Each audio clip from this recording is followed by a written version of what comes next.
Olá, pessoal! Sejam todos bem-vindos ao Clube Criminal, seu podcast de todas as segundas e quartas-feiras, sempre acontecendo no meio-dia em ponto. Meio-dia, papai! Agora é hora de aprender, não é hora de deixar nada para trás, não. É hora de você perguntar e da gente responder. Estou aqui eu, Rodrigo Álvares, defensor público, há mais de 50 mil anos.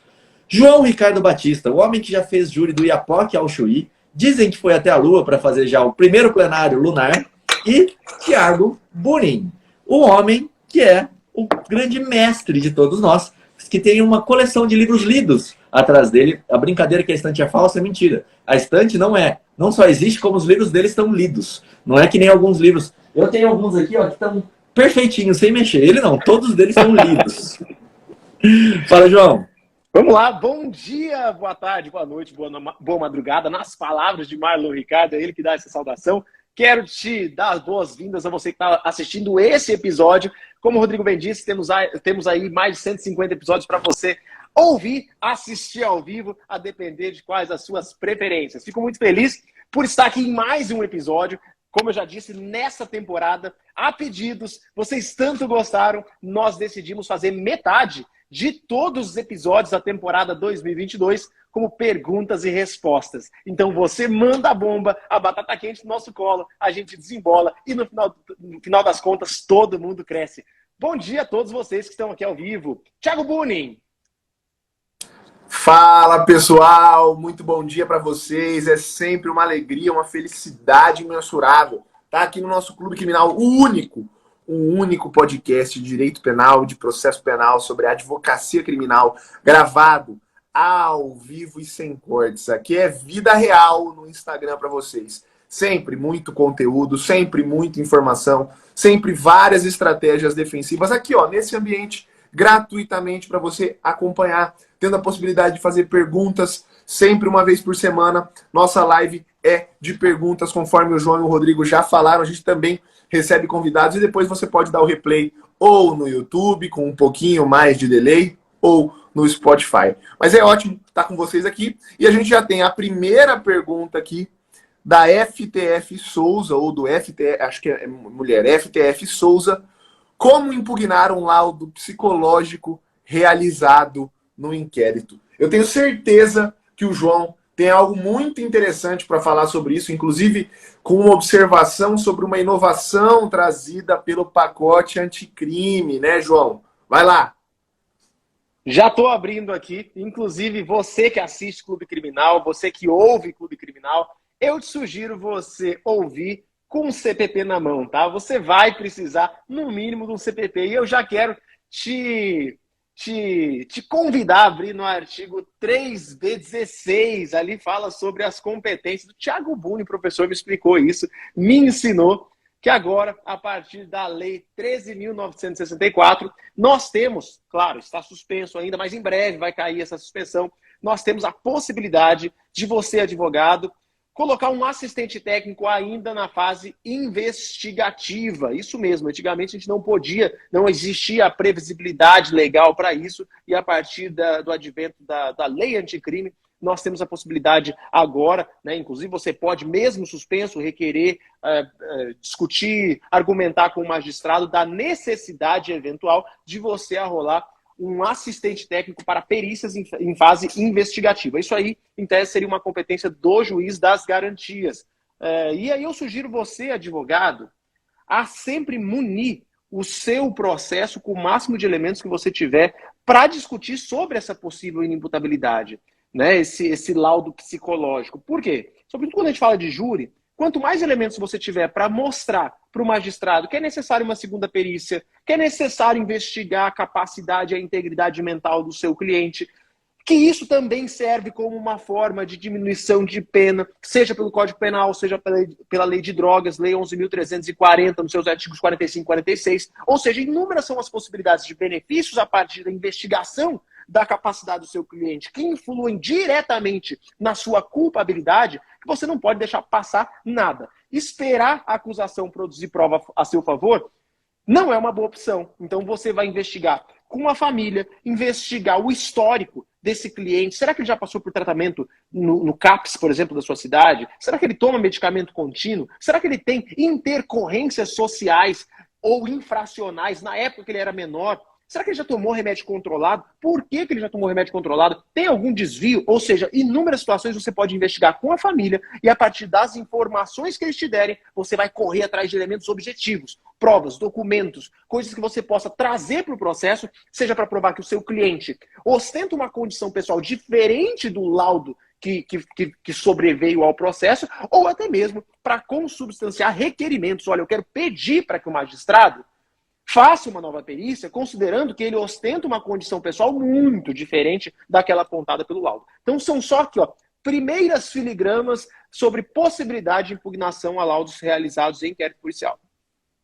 Show de bola, grande aula. Inclusive, pessoal, a gente muito fala sobre provas do inquérito que não são utilizáveis depois, lá na instrução processual. Só que preste atenção que tem alguns tipos de prova que podem ser sim utilizadas. Por exemplo, a elaboração de laudos. Por isso que é tão importante você atuar durante o inquérito policial. Você atuar ali em toda aquela parte do inquérito policial, principalmente quando tem provas que não vão ser mais repetidas lá na frente. Exame, por exemplo, que nem perguntaram aqui, né? Um exame psicológico, uma reprodução de fatos. São coisas que, se passar, isso vai integrar o processo. E se você, não, como advogado, não estava esperto nessa fase, vai ter problema. Claro, lá na frente no inquérito, você não atuou... no processo, você não atuou no inquérito. Você pode fazer alguma coisa? Claro que você pode. Você pode pedir um novo laudo, você pode, com uma investigação defensiva, criar o seu próprio, a sua própria manifestação, juntar os processos. Cabe aí, o Ministério Público, o juiz, impugnar esse documento que você está juntando ao processo. Quem vai valorar a prova, no final das contas, é o juiz. Então, vai lá, Thiago. Não sei se você quer falar mais alguma coisa, se a gente passa para a próxima. É justamente isso. São provas irrepetíveis, né? A perícia, infelizmente, ela não entra naquela ressalva do artigo 155 do CPP, né? Que o juiz não poderia considerar elementos informativos isoladamente para condenação, em que pese a gente saiba, né, que no Brasil o inquérito policial é constantemente utilizado como fundamento para condenar. Mas é bastante interessante essa disposição do inciso 16, lá do artigo 3º-B da Lei Anticrime. E aí, travou um pouquinho, só para dar uma contextualizada para o pessoal, foi debatido isso. O artigo 159 do CPP, que prevê sobre o assistente técnico, ele foi trazido por uma das reformas do Código de Processo Penal em 2008, né? E foi debatido naquela época se deveria ou não dar a possibilidade do assistente atuar desde a fase de investigação e do assistente técnico também atuar acompanhando a perícia. Para mim, a principal inovação do pacote anticrime não é somente o assistente poder participar na fase de investigação, mas é o assistente poder participar acompanhando em loco a colheita da prova pericial. Isso é muito interessante, né? Poder o assistente técnico acompanhar a perícia em loco. No CPC, isso já existe, lá no artigo 473, tá? Então, ainda que a gente não tenha esse 3º-B em vigência, porque ele está suspenso pela decisão do Supremo, você pode pedir uma aplicação analógica ao CPC. Eu já consegui isso num processo aqui do escritório, tá?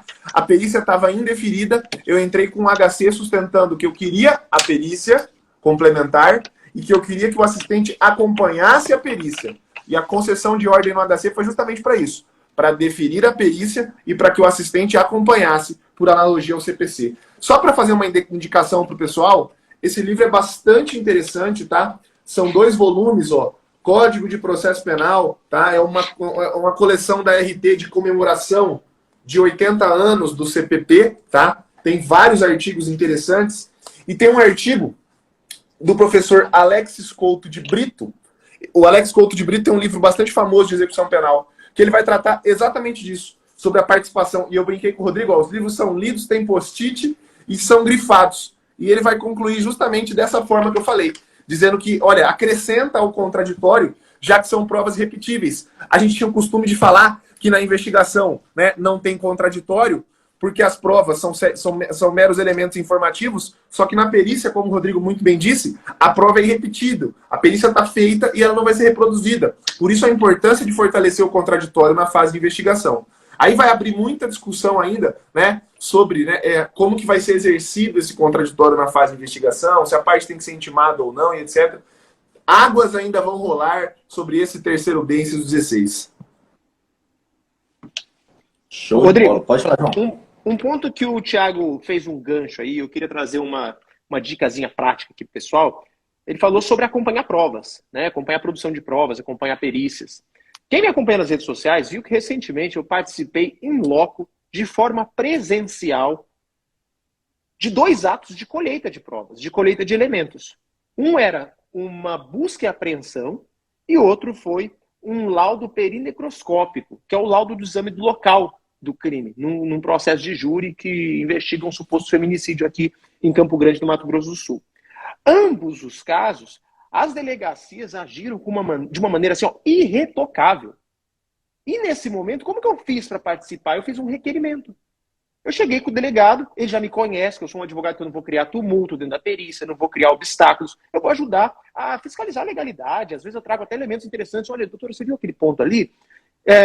E aí eu, nas 2 situações, conversei com o delegado, foi me autorizado a participar, inclusive filmando tudo, sabe?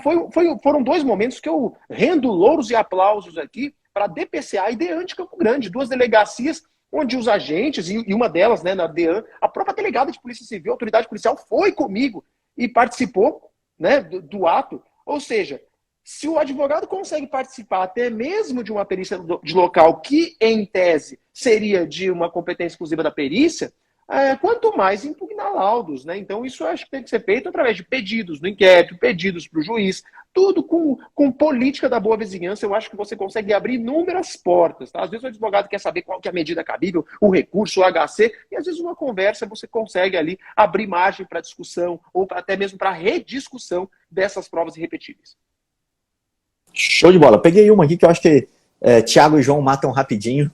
A pergunta interessante é a seguinte: em audiência de instrução e julgamento, avisado da utilização do direito ao silêncio, o juiz pode perguntar e permitir perguntas do Ministério Público? E aí, Tiago, pode ou não pode? Olha, eu tô até abrindo aqui para vocês, tá? Eu tenho um artigo no Conjur sobre esse tema, tá? Falando tudo sobre direito ao silêncio. O nome do artigo é "Não existe abuso ao direito à não autoincriminação", tá? Não existe abuso ao direito à não autoincriminação. Lá eu trago todos os precedentes lá do STJ que falam sobre isso. Os mais importantes, né, os mais relembrados sobre o direito ao silêncio são esses 2 aqui, ó. HC 628224, que foi uma decisão importante do ministro Félix Fischer, no meio da pandemia, quando tinham vários casos daquele, né, vazando na imprensa, sobre juízes cometendo abusos na audiência porque os advogados manifestavam que o seu cliente queria ficar em silêncio. E esse recurso especial do ministro Schietti, que também é uma decisão muito boa, 1.825.622, bate um print aí, tá? Que eu já vou voltar a falar sobre o tema rapidamente. Bom, hoje na lei de abuso de autoridade, tem até a previsão lá, não sei se o João consegue pegar aí pra gente, tem até a previsão na lei de abuso de autoridade, que configura crime de abuso de autoridade continuar o interrogatório de quem, né, se manifesta que quer ficar em silêncio. Né? Isso configura crime. Está lá no artigo 15, né? Acho que está no parágrafo único. 15, parágrafo único, inciso 2. Isso, inciso 2, tá? Configura até abuso de autoridade. Mas deixa eu te falar, na hora, tá, que isso acontecer... É o inciso 1, é o inciso 1. Inciso 1. Se for uma pergunta que não prejudica tanto o teu cliente, isso já aconteceu comigo, tá? O cliente estava orientado, eu avisei o juiz que o cliente ficaria em silêncio, o juiz começou com aquelas perguntas de qualificação, tá? E aí o próprio juiz falou, ó, aqui já abrangido pelo seu direito ao silêncio. Então ele reconheceu que ele estava adentrando uma esfera que ele não poderia adentrar, porque ele já tinha sido advertido que o cliente ficaria em silêncio, mas ele mesmo assim escolheu fazer a pergunta. Só que o cliente já estava orientado sobre aquela pergunta, porque seria uma pergunta que eu o faria na hora que estivesse o interrogando. Então eu deixei, tá? E usei deste ato para mostrar a suspeição do magistrado. Porque esse foi um processo... Eu só fiz isso 2 vezes na minha vida, viu, gente? Alegar a suspeição de um juiz. E esse foi um processo que eu reuni 7 circunstâncias, olha só. Não foi uma coisinha que o juiz fez. Foram 7 circunstâncias que o magistrado fez que revelaram a suspeição dele. Para mim, uma dessas circunstâncias, ter continuado o interrogatório, mesmo depois de ser advertido que o cliente ficaria em silêncio, tá? Isso também pode, eventualmente, anular o ato de interrogatório. É isso que essas decisões do STJ que eu citei aqui tratam também, tá? Uma última observaçãozinha antes de eu passar para o João. Acho que ele vai querer fazer alguma observação ali, mas uma última pitadinha. Olha só. Cuidado, porque às vezes você diz que o seu cliente vai ficar em silêncio ou só vai responder as suas perguntas e o juiz, na pergunta de qualificação, começa a adentrar o mérito. Por exemplo, se o teu cliente é acusado de algum ato de corrupção, se o teu cliente é acusado de tráfico, de lavagem de dinheiro, qualquer crime que envolva a origem da renda dele, e o juiz começa a perguntar quanto que ele recebe, qual que é a renda dele, né, quanto que ele gasta por mês, alegando que isso é pergunta de qualificação, você tem que interromper, tá? Porque o juiz normalmente tenta colocar isso nas perguntas de qualificação sobre a alegação de que quanto à qualificação ele não pode ficar em silêncio. Não. A qualificação se limita, né, a com o que ele trabalha e etc. Começar a entrar na renda do teu cliente, isso já vai mexer com o mérito, se isso tem a ver com a acusação.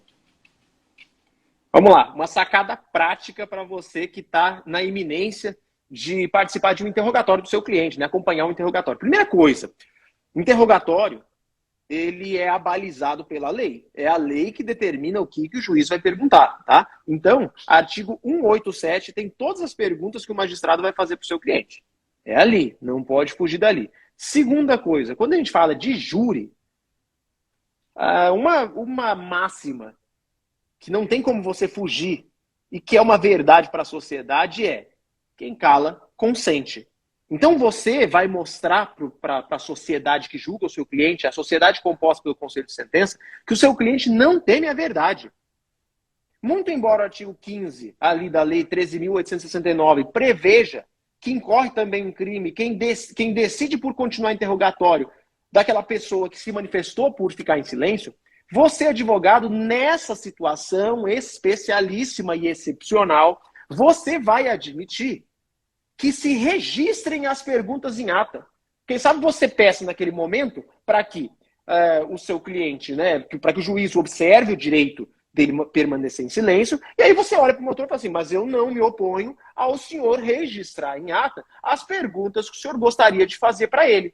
Aí você, muito atento, estratégico, vai anotar todas as perguntas que ele fizer, para logo depois, quando do momento da fala da defesa, das perguntas da defesa, você vai fazer perguntas, aquelas perguntas uma a uma, mas de um jeito que você não vai prejudicar o seu cliente e nem, digamos assim, enganá-lo ou criar algum subterfúgio na pergunta para que ele se sinta inseguro ao responder. Você vai fazer as mesmas perguntas e deixar claro no momento da sua sustentação que ele não fugiu de nenhuma das perguntas a ele elaborada. Muito pelo contrário, você, para preservá-lo, ele não é pessoa instruída como promotor, para preservá-lo, para que ele não seja mal compreendido, você decidiu por fazer as mesmas perguntas para que ele, de alguma maneira, não fuja da raia, né? Não fuja daquelas perguntas e não fique em silêncio. Show de bola. Agora estava até programando uma arte aqui. Quero fazer um momento advogado malvadão. Momento advogado malvadão. Por quê? Uma dica rápida para vocês. Uma dica rápida para vocês, que é o seguinte. Rápido foi você agora, viu, Rodrigo? Rápido foi você. Você viu só? Bonitinha, bonitinha minha piada com design, né? Advogado malvadão. Não, quando aparecer aí, nós três tem que fazer assim, ó. Bom, a pergunta foi o seguinte, perguntaram até aqui nos comentários, tá? E quando o juiz insiste em fazer perguntas, meu cliente já falou para ficar em silêncio. Cuidado, pessoal, o interrogatório é dividido em algumas partes.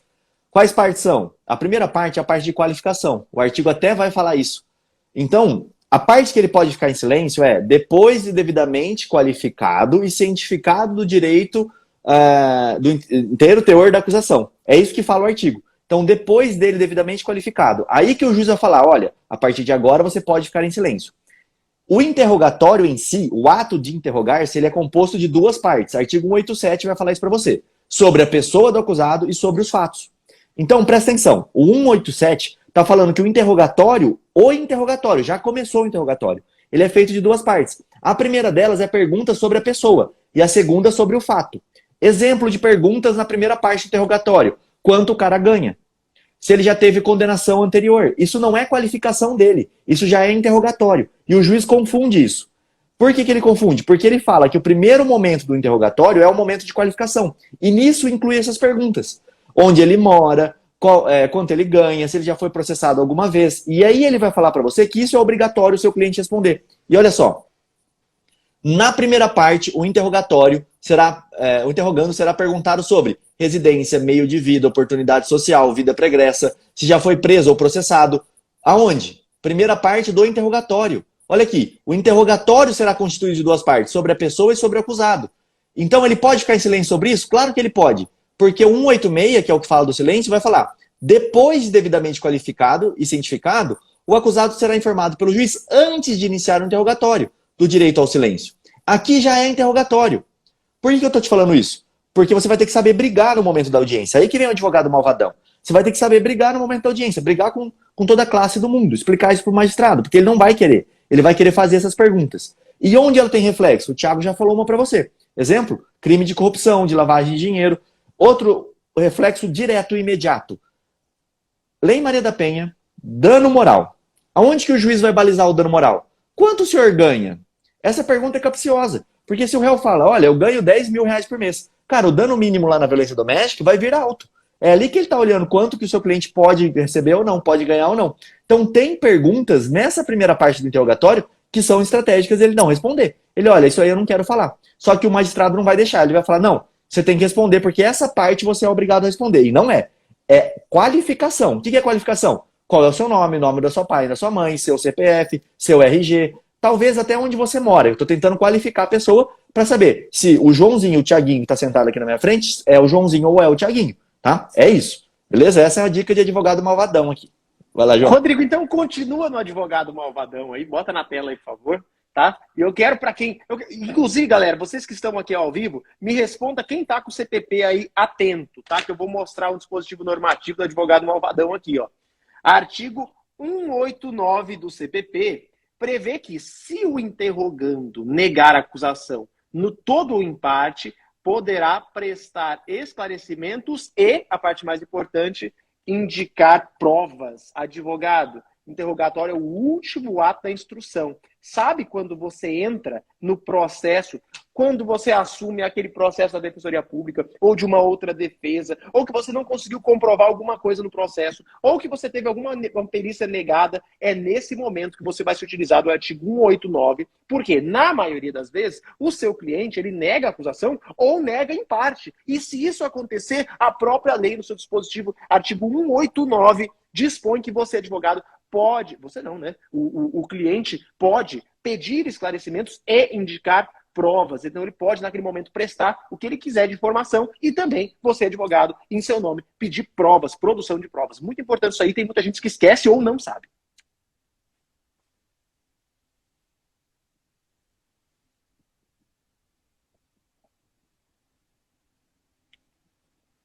Rodrigo, tá sem som.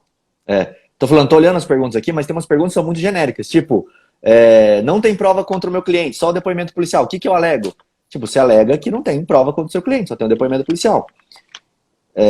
Ô, Rodrigo, teve uma, pode falar. Inclusive, esse ponto é interessante, cara. Eu uso demais isso no júri e eu vou abrir só com o pessoal aqui só com o pessoal do Clube Criminal, tá? Uma das introduções que eu mais uso no Tribunal do Júri diz exatamente sobre insuficiência de provas. E eu falo, né, eu criei essa minha discussão, eu falo que no júri tem 3 regras. 3 regras para que o júri seja correto, para que não haja nulidade. Primeira regra, artigo 155. O juiz formará sua convicção a partir da livre apreciação da prova. Eu mostro que o jurado é juiz e que para ele julgar hoje, ele tem que considerar a prova do processo. Segunda regra do júri, a prova incumbirá quem a fizer. Então eu falo, o Ministério Público tem que provar. E aí eu jogo a terceira regra do júri, que é artigo 3867. O 3867 diz, o juiz absolverá o réu. É um mandamento no caput. Tem que mandando o juiz absolver. E o inciso 7 fala o seguinte, quando a prova não for suficiente à condenação. Então, no judiciário brasileiro, existe a possibilidade de alguém ser condenado com provas. A pessoa não é só absolvida quando não houver provas. Há a possibilidade de haver prova, existir prova, mas a prova não é suficiente para a condenação. Ou seja, não é uma prova para além de qualquer dúvida. Então, eu mostro para o jurado que esse princípio do indulto pro réu não é um princípio de desencarcerador e de impunidade, muito pelo contrário. É o próprio mandamento dizendo que alguém só pode ser condenado no Brasil se houver prova inequívoca. E aí eu pergunto para o jurado, vocês têm certeza que isso aconteceu? Porque é o Ministério Público que deveria trazer essa certeza para o processo e não trouxe. E eu, sinceramente, tô aqui entortando de dúvidas. E você tem certeza? Então, assim, ó, esse princípio do pro réu, ele cabe para toda a persecução penal, para todos os crimes, né? Inclusive, no tribunal do júri, eu utilizo essa retórica que eu dividi com vocês aqui rapidamente. É uma forma com que eu tenho de exemplificar de forma clara, se utilizando da lei, qual seria o ideal de julgamento de um juiz justo. É aquele juiz que não julga com dúvidas, ele não julga baseado em outra coisa, a não ser as provas do processo e a própria lei, né? Se houver dúvidas, o réu deve ser absolvido.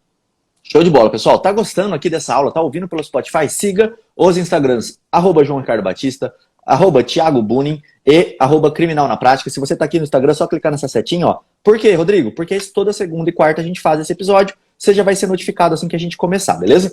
Mas o João estava falando de algo muito importante, que é: dá para você absolver uma pessoa culpada? Legalmente falando isso? Dá. Olha o exemplo que tá aqui embaixo, ó.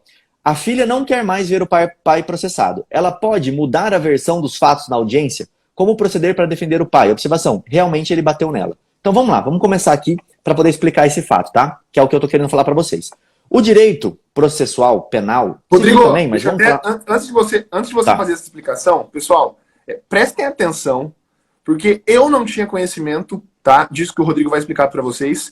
E o Rodrigo... ele é defensor público que atua na área criminal e, atualmente, ele atua numa vara especializada em crimes de violência doméstica e familiar contra a mulher, tá? Então, ele tem muito conhecimento sobre esse tema. Ele tem até um curso sobre esse tema, tá? Isso que ele vai falar é muito importante. Eu nem sabia que existia esse tal de Fonavide aí, anunciado no Fonavide. Quem me ensinou isso foi o Rodrigo. Vai, Rodrigo, desculpa te interromper, mas é que eu precisava mostrar para o pessoal o valor disso que você está passando aqui para eles. Show de bola. Bom, primeiro ponto que você tem que saber aqui, tá? A vítima mudar o depoimento dela pode dar problema para ela. Pode dar uma denunciação caluniosa. Então vamos supor que essa filha quer ajudar o pai. E ela chega lá na frente do juiz e fala o seguinte: olha, na verdade ele não me bateu não. Qual vai ser a pergunta do juiz para ela? Ah, ele não te bateu? Não. Então por que você falou no inquérito que ele te bateu? E aí, não é um crime de falso testemunho? Vai ter discussão, é ou não é? Mas pode ser uma denunciação caluniosa.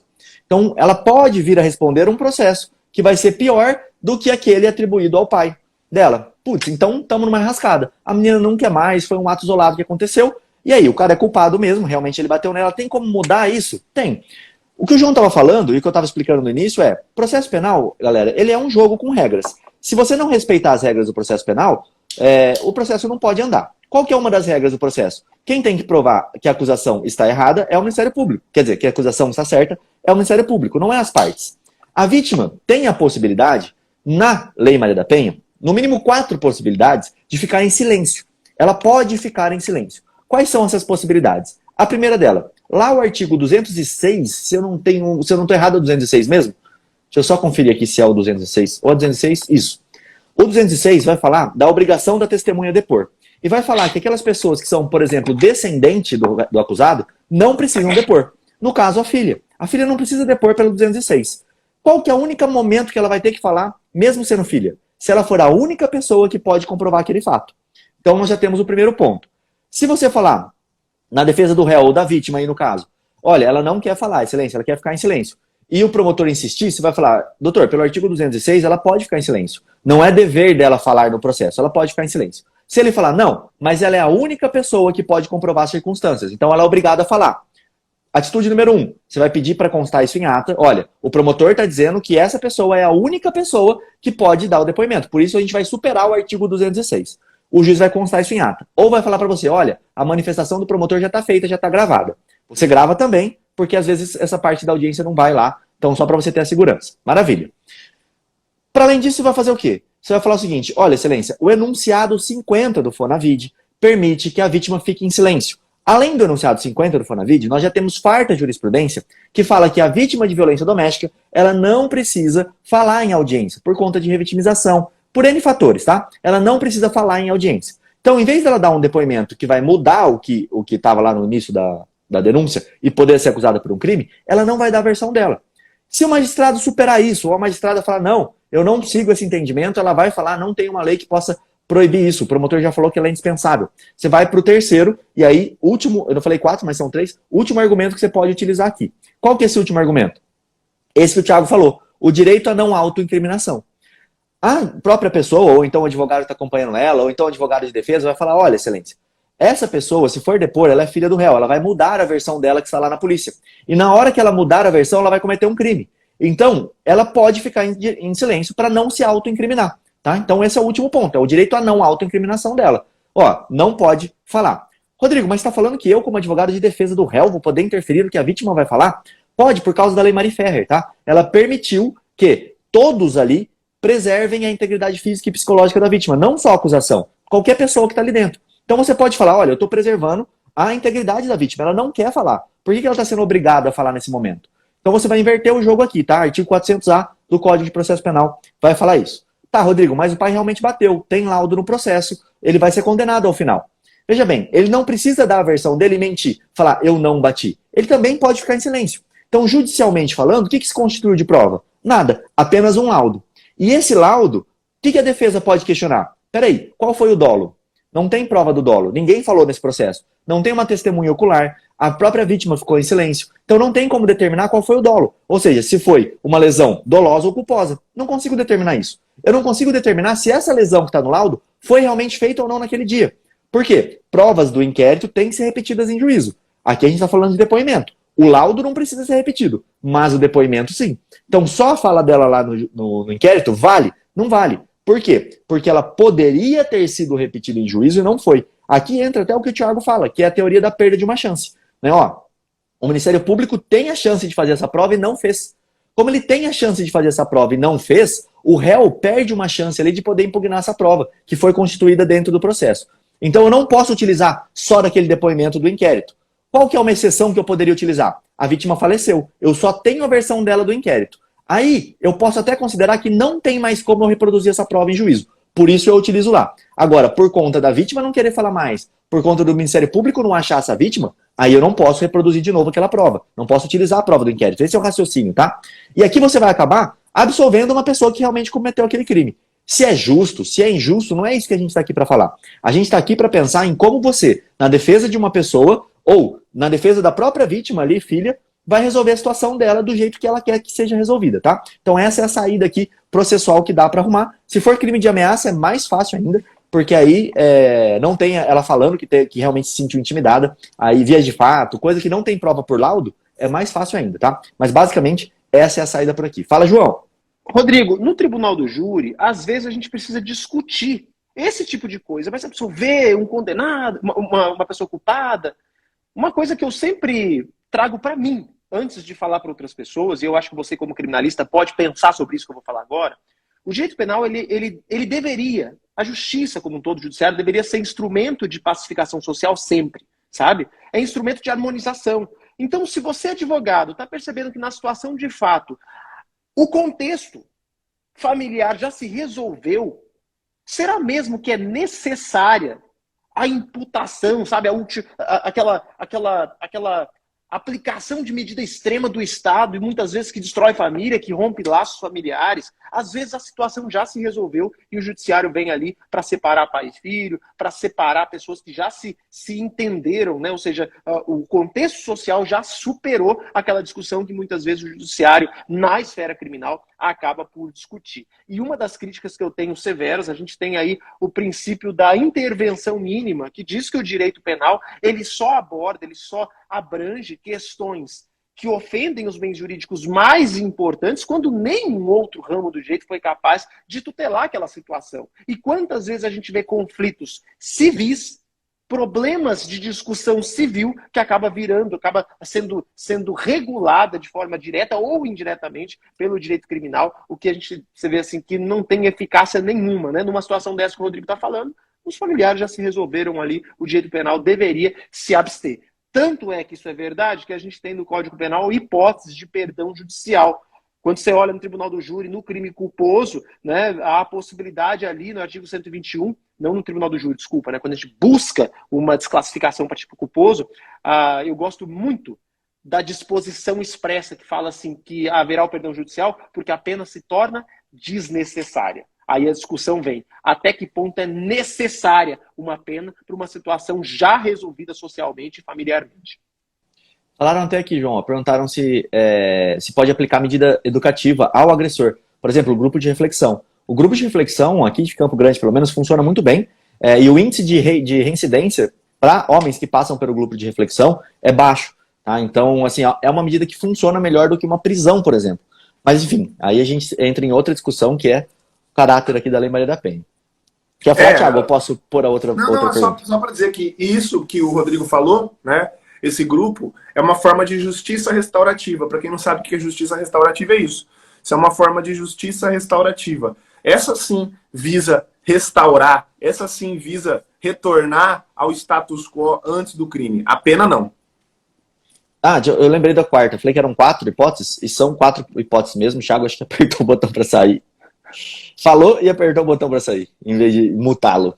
Mas daqui a pouco ele volta aí, daqui a pouco ele pede para participar, ou deve ter acabado a bateria. Mas vamos lá, qual que é a quarta hipótese que eu falei para vocês que tinham, que eu acabei esquecendo aqui de comentar com vocês? É a hipótese do depoimento especial, tá? Quando é menor, aqui você falou da filha, às vezes ela tem 17 anos, 16 anos, ela pode ser ouvida por depoimento especial. Na verdade, ela deveria ser, a não ser que ela fale não quero, ela tem direito a falar não quero depoimento especial, mas ela também tem direito no depoimento especial a ficar em silêncio. Esse é um dos direitos da pessoa que passa por depoimento especial. E agora a gente tem um novo enunciado do Fonavid, que é esse Fórum de Juízes e Juízos da Violência Doméstica. Ele é recente, ele é do finalzinho do ano passado. Eu acho que não tem nenhum site publicado ainda esse enunciado do Fonavid, mas já tem a carta do Fonavid com o enunciado pronto, tá? Ele já está valendo, já foi discutido e aprovado no último evento que teve, que fala que toda vítima de violência doméstica, seja ela mais velha ou mais nova, pode ser ouvida por escuta especializada, por depoimento especial. Então é uma situação que você pode utilizar o depoimento especial para ouvir a mulher. E talvez aí seja um ponto interessante. Olha, eu quero depoimento especial, essa mulher que sofreu uma violência vai para o depoimento especial e fala, eu não quero falar.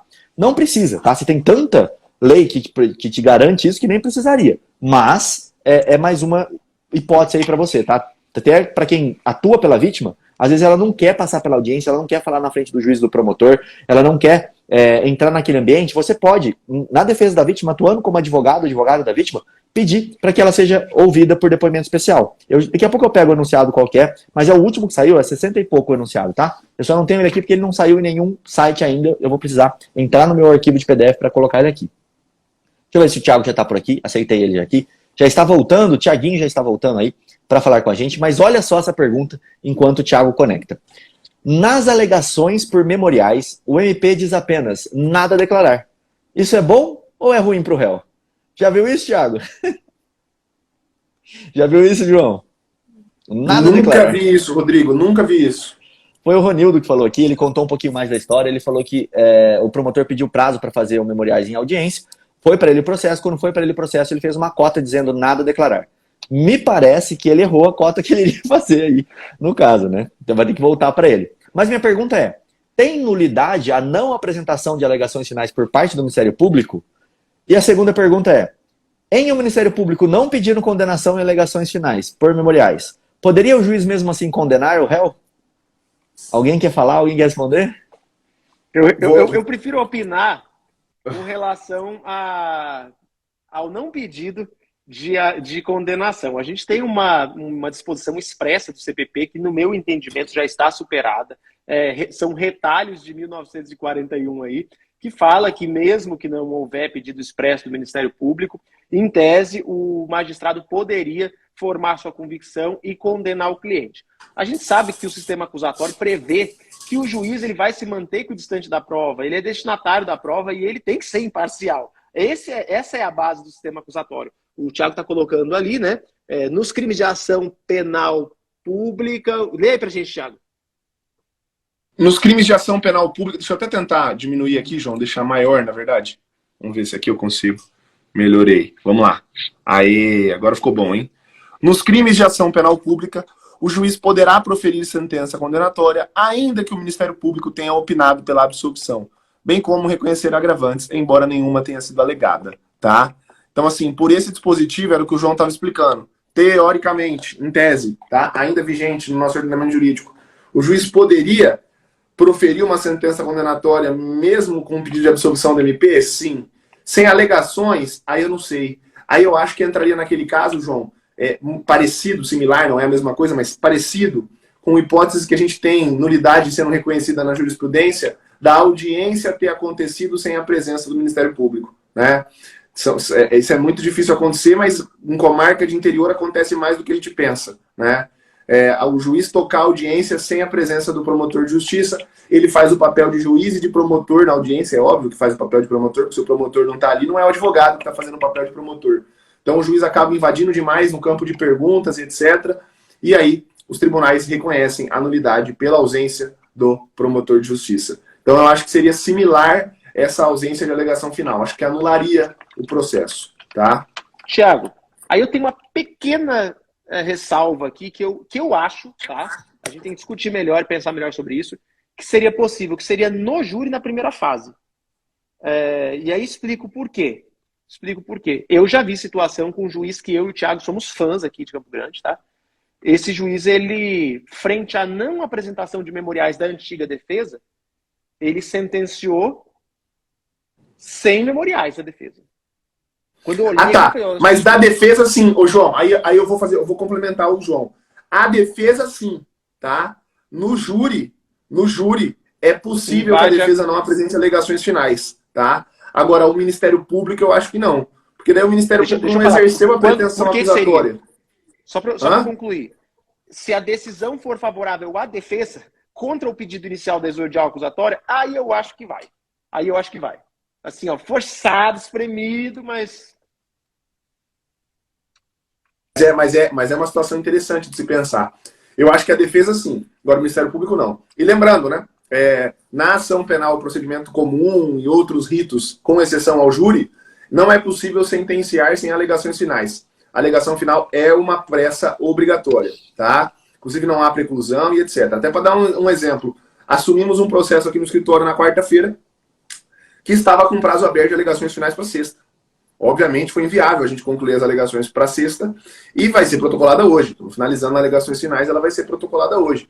Porque não tem sentença sem alegações finais, tá? Não dá preclusão aqui. O juiz tem que te intimar, ele não pode sentenciar sem alegações finais da defesa, tá? Do Ministério Público eu também acho que não seria possível.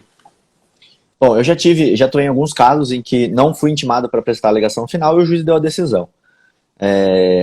Na maior parte desses casos, o que aconteceu foi, o juiz ia absolver, ele já viu que ele ia absolver, e aí ele até escreveu, olha, não foi para a defesa fazer a manifestação dela, mas como é caso de absolvição, já vou absolver mesmo sem a consideração da defesa. Não tinha interesse nenhum para que eu fizesse o recurso, o cara já estava absolvido, então nesse caso vai passar uma nulidade aí batido. Agora, caso em que o promotor não fez a alegação final, que é o caso do Ronildo aqui que ele falou, o que daria para ser feito? Ele pode avisar, falar, olha, não vou apresentar minha alegação final sem antes o Ministério Público apresentar dele, foi visto que há um erro aqui, então volta o processo para o Ministério Público. Você vai ganhar um tempinho. Se o processo está muito perto da prescrição, lembra? Processo é um jogo. Jogo tem regras, uma das regras é o tempo. O Estado não pode ficar bobeando no tempo. Ou seja, o promotor não pode ficar bobeando e colocando nada a declarar. Se for um crime que está próximo à prescrição, o que você pode fazer? Cara, apresenta a sua alegação final, se isso não prejudicar a sua tese, e manda para o juiz. Vai bater lá no juiz, qual que é a função do juiz? Ele vai ter que olhar o processo. Falta de lealdade processual, isso, Rodrigo. Claro que não, não é sua função falar, olha, o promotor tem que falar isso ou aquilo. Ele falou nada a declarar, tudo bem, ele não quer fazer a alegação final, posso entender assim também. Mando para o juiz, a função do juiz, esse sim, é relatar o processo inteiro. No momento que ele faz um relatório, ele vai ver que não tem alegação final. Qual que é a função dele? Olha, volte ao promotor para fazer a alegação final, depois para a defesa, para ver se quer complementar o pedido dela. Nesse vai e vem, vai passar tempo. E aí, se estiver próximo à prescrição, talvez prescreva. Talvez pensa assim, prescrição é uma tese defensiva. Tá? Prescrição não é algo que você não possa fazer. É uma tese defensiva. Se o processo está enrolado não por culpa sua, não tem nenhuma deslealdade processual, você continuar um processo assim. Você pode avisar agora? Pode também, sem problema algum, tá? E aí, beleza. Vamos fazer assim, vai para o juiz. Se o juiz sentenciar, o processo for para o tribunal sem alegação final do Ministério Público condenando o seu cliente, aí você pode, inclusive, fazer uma tese de nulidade. Falando, olha, peraí, o promotor falou que não tinha nada a declarar. Ele não fez um pedido condenatório dessa ação. Não tem como o juiz, com base só nas presunções dele, fazer a condenação, porque nem mesmo provas contra o meu cliente o Ministério Público apontou. Então ele não imputou qual era a prova, qual que era o ponto que condenaria o meu cliente. Por conta disso ele não pode ser condenado, ele tem que ser absolvido. O promotor não falou nada nesse momento. Se até você quiser fazer uma alegação bem genérica, bem absurda, bem abstrata, assim, só pedindo, olha, não tem prova suficiente para condenar a ação do meu cliente e tal, só falta de provas bem bonitinho e mandar para o juiz, também é uma saída, porque esse processo não vai continuar. Ele vai ter que voltar para o promotor e no momento que o promotor falar, vai ter que voltar para você, tá? Então você pode fazer uma alegação bem genérica, e eu uso essa estratégia. É uma estratégia que, depois de muito refletir, eu acabei utilizando ela, que é fazer uma alegação final bem genérica, bem superficial, em casos que eu sei que vai vir uma condenação ou absurda, ou vai vir uma condenação que vai ser mal fundamentada. Então eu faço uma alegação final ruim mesmo, eu sei disso. Se qualquer pessoa pegar minha alegação, vai olhar e vai falar assim, nossa, olha que porcaria que o defensor fez, mas para que eu faço isso? Porque o juiz vai se manifestar de maneira mal fundamentada e minha alegação ganha uma força incrível. Porque aí sim eu vou ter argumentos para falar, opa, peraí, o juiz não viu isso, não viu isso, não viu isso, não viu isso, não viu isso, e aí minha apelação ganha substância, tá? Enfim, tem uma coisa que eu queria falar com vocês aqui sobre esse assunto, que é quando você, advogado, está atuando como acusação. Em qual caso, Rodrigo? Queixa-crime. Bobeou na queixa-crime, meu amigo, camarão que dorme é onda leva. Não fez pedido de condenação em queixa-crime, é causa de absolvição, porque a queixa-crime é uma ação que pode ser, como que eu posso falar isso? Dispensável. Perempção, né? Na queixa-crime, a ação penal privada está sujeita à perempção. Está previsto lá no artigo 60 do CPP. Se você não pedir condenação, está perempta, gera extinção da punibilidade, né? Exato. Então aqui, ó, dica dupla. Se você está atuando em um processo de queixa-crime, o advogado do outro lado marcou, camarão que dorme é onda leva. Advogado malvadão de novo aqui. Você já vai pedir, ó, não fez pedido condenatório, disponibilidade da ação pública, aí lembrei o princípio, é da indisponibilidade da ação penal pública quando é o Ministério Público. Tá? Agora, quando é queixa-crime, a ação é completamente disponível, tanto que é o particular que tem que mover. Então, se ele não pede condenação, já era, tanto na queixa quanto na alegação final, tá? Os dois têm que ter pedido. Beleza? Ô, Rodrigo, quer complementar? Fala lá, João. Na prática, ações penais privadas, que eu faço nas minhas queixas-crimes? Eu coloco ao final um pedido indenizatório pesado. Sabe? E faço prova como se fosse no nível de todos os prejuízos suportados pela vítima já na exordial acusatória. Para quê? Muitas das vezes você consegue um excelente acordo na audiência preliminar do juizado. Então você coloca lá valor X lá em cima, batendo na tampa, e o seu acordo ali intermediário sai um valor muito, muito bom para vocês, né? Então aí lembrando que você também pode fazer contrato participando parcialmente dessa possível indenização com o seu cliente. Exato. Tem alguém falando aqui, acho que é o Leonardo, que olha ali, falou que ele enviou a pergunta pro direct. Não tem como acessar o direct agora, tá? No meio da live não dá. Então, se não mandou na caixinha de perguntas, fica difícil até pra gente pegar a pergunta de vocês aqui na sistemática. Porque o comentário ele passa, a gente acaba esquecendo de olhar, e eu tô dando prioridade pra caixinha mesmo. Vamos lá, advogada Patrícia Gonçalves aqui, ó. Inquérito encaminhado para o MPF há mais de 2 meses. Posso pedir o trancamento da ação? Vamos falar sobre trancamento de ação, que eu acho que é interessante até. Foi uma pergunta recente aqui que eu quero debater com vocês, que é interessante esse pedido. Mas não sem antes dizer, olha o tanto de conteúdo que tem numa live dessa, né, galera? Se você não quer perder, clica aqui em cima nessa setinha, segue os 3 perfis que estão aqui. Se você está ouvindo no replay do Spotify, @João Ricardo Batista, @Thiago Buningui e @Criminal na Prática. Vamos falar desse ponto, então, que é: posso pedir trancamento porque o promotor não dá andamento ao inquérito policial? Alguém quer falar primeiro? Deixa eu falar uma coisa, Rodrigo, sobre isso. Bom, isso é algo muito difícil de ser conseguido na prática, tá? Eu sempre monitoro os inquéritos policiais aqui do escritório. Aconteceu comigo recentemente um caso desse, tá? Mas o cliente estava preso. Aí isso tem um agravante, né? Era uma investigação de lei de drogas, tá? Houve um pedido de prorrogação, porque a lei de drogas autoriza a prorrogação do inquérito policial mesmo estando o réu preso.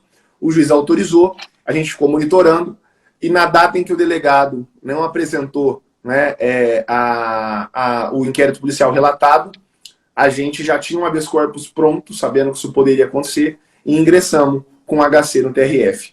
O ministro não tinha o que fazer para não deferir a liminar, e aí ele alegou que a gente não tinha sustentado aquilo em primeira instância. Mas, na verdade, o juiz de primeira instância é a autoridade coatora, porque é ele que mantém preso pelo prazo que excede o prazo para o delegado concluir a investigação. Não é o delegado que mantém preso, é o juiz que mantém preso, né? Então isso é bastante difícil de se conseguir na prática. Mas, por que eu estou falando isso? Se no teu caso o teu cliente está solto, e o inquérito policial foi encaminhado para o Ministério Público, tá? Via de regra, não tem uma consequência o promotor não respeitar o prazo de oferecimento da denúncia, tá? Via de regra, não tem uma consequência. É óbvio que essa morosidade não pode extrapolar. Tem uma consequência. Fala, Rodrigo. Ação penal. Abre prazo para ação penal pública. Tem uma consequência para a vítima, né? Para a vítima. Abre prazo para ação penal pública, privada subsidiária da pública, né? Aquela queixa-crime subsidiária. Mas para o réu, teoricamente, não tem consequências. Eu acho que isso só geraria uma consequência a permitir um habeas corpus por excesso de prazo, para trancamento da investigação, se isso extrapolasse um limite razoável. E, sinceramente, eu não sei se 2 meses já são suficientes para extrapolar esse limite razoável. Agora, vá lá, o inquérito policial está na mesa do promotor há 6 meses, há 8 meses, aí eu acho que já começa a soar desarrazoável. Rodrigo, e com relação a essa... Desculpa, diga.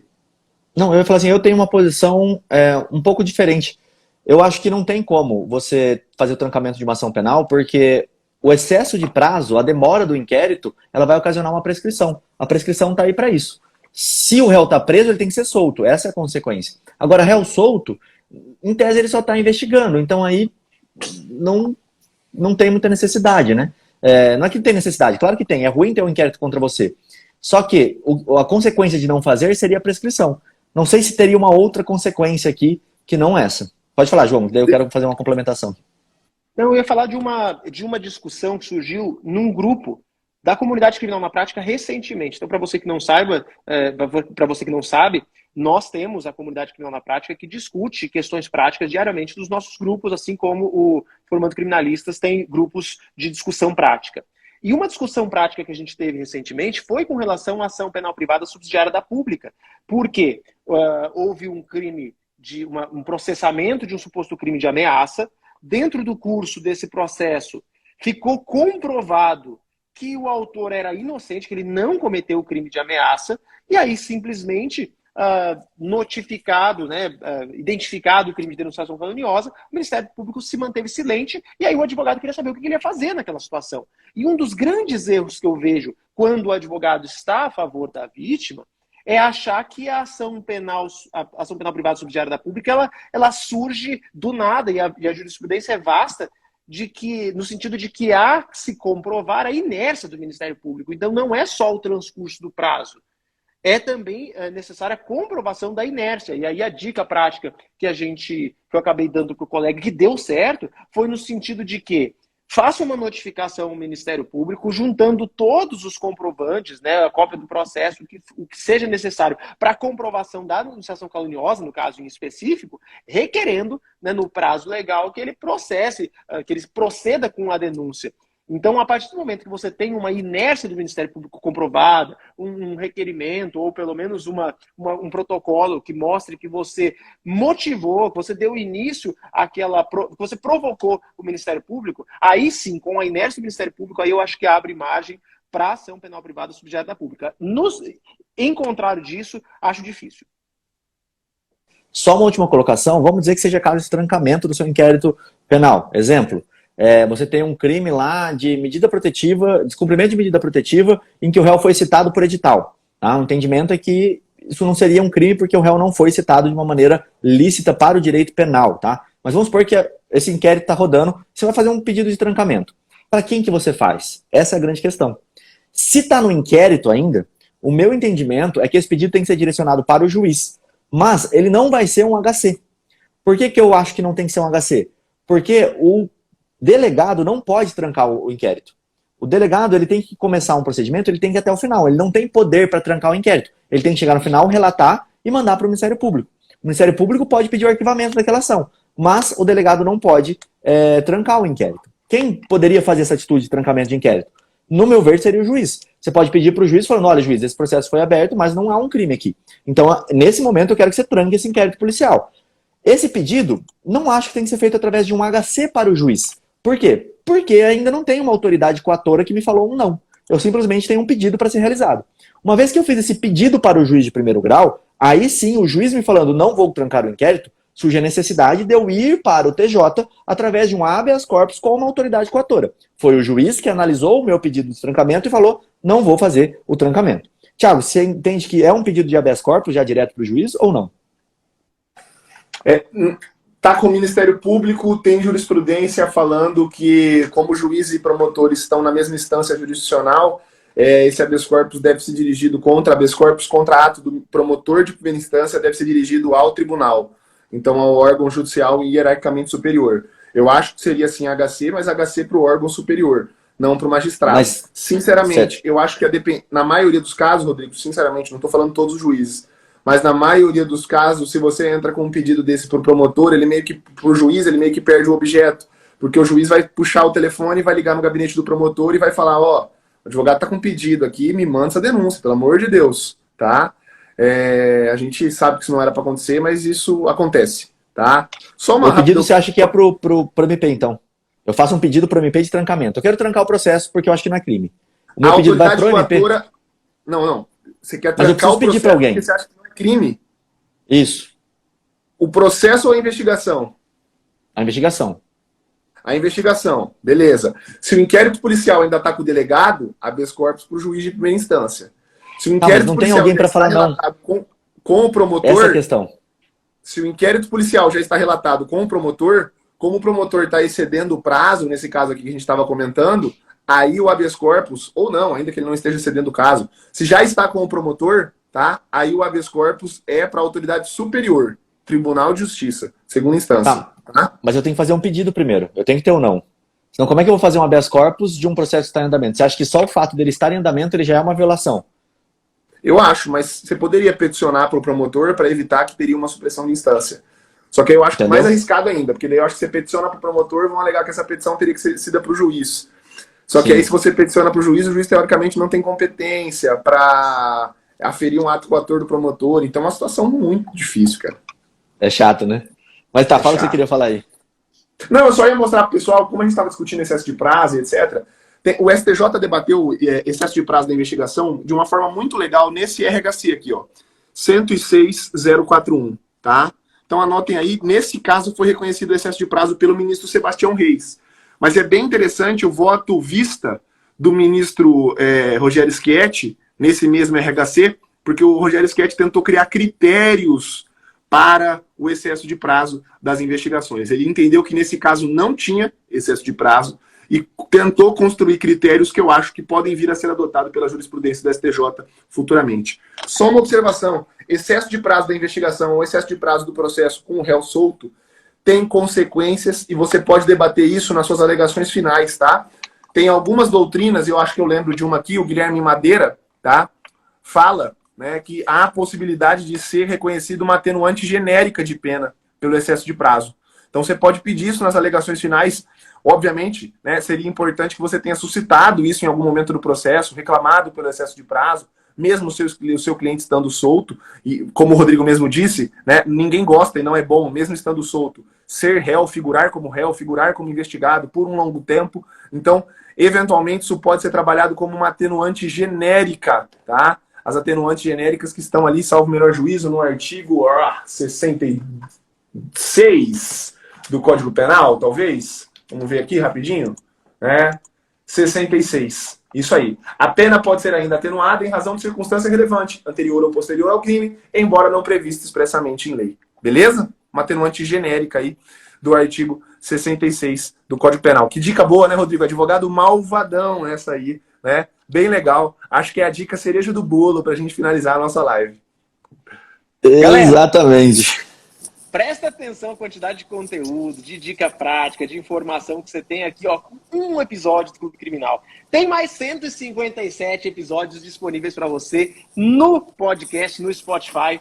Outra coisa que eu quero te pedir, olha aqui em cima da cabeça do Rodrigo, tem uma setinha, ali tem o perfil do Rodrigo, tem o meu perfil, tem o perfil do Thiago. Então vai lá e confere se você está seguindo os três. Por quê? Tem horas que a gente abre o podcast, a gravação ao vivo no meu perfil, tem horas que abre no perfil do Thiago, tem horas que abre no perfil do Rodrigo. Então você vai ser notificado assim que a gente abrir, toda segunda-feira e quarta-feira, nessa temporada 2022. Show de bola, pessoal. Valeu! Quarta-feira que vem tem mais um episódio com convidado, tá? Do nosso Clube Criminal. Amanhã, terça-feira, 8h45 em ponto, tem aula do Criminal na Prática, então não perca nada que a gente faz por aqui, porque é muito conteúdo para você, tá? Conteúdo prático, nada de ficar com live motivacional somente. A gente faz nossas brincadeiras aqui, mas tem muita dica para você, beleza? Um grande abraço, valeu Thiago, valeu João, até a próxima. Até mais. Tchau, tchau.